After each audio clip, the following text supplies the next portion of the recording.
Araw po sa ating mga kabatang dito po sa lalawigan ng Batangas. Ating pong pag-uusapan ang more power sa Iloilo. Dahil nga tayo ay nakapasyal sa more power sa Iloilo, bakit hindi natin dalhin dito sa Batangas? Ang kagandahan mo dito, mga kamor, ay ang kuryente sa Iloilo ay stable. Ano? At isa ho sa pinakamaganda na nangyari po sa Iloilo ngayon ay itong mga pag-rehab ng buong city. Isa pa ho ay maraming mga establishment na pumapasok.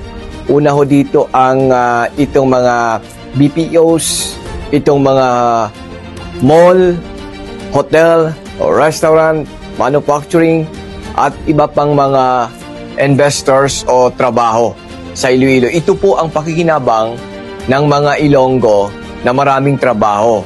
Kaya ganun po ang more power. Ang more power ay mas mababa ang kuryente. Mayroon po sila sa Bohol, sa Negros at sa Iloilo. So, dito po sa probinsya ng Batangas, welcome na welcome po ang more power ho dito. Para ho matulungan ang mga problema natin sa kuryente dito ho sa lalawigan ng Batangas. Ang kagandahan po dito ay very affordable ang kanilang kuryente. At wala po tayong mga gaya po na dito sa atin na sumasabog ang mga substation. Sa Iloilo, iba ho ang sistema. Hindi sumasabog ang substation ng more power, ay very high-tech ang more power. Talaga naman sa ngayon ay makikita mo grabe. At welcome na welcome po.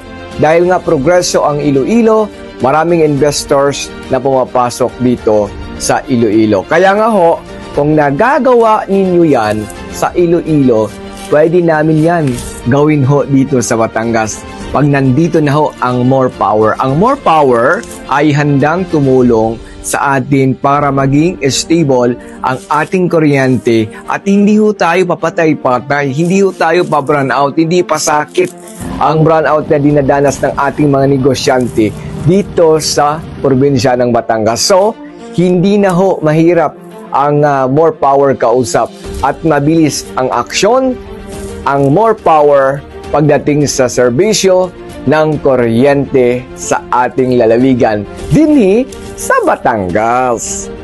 More power!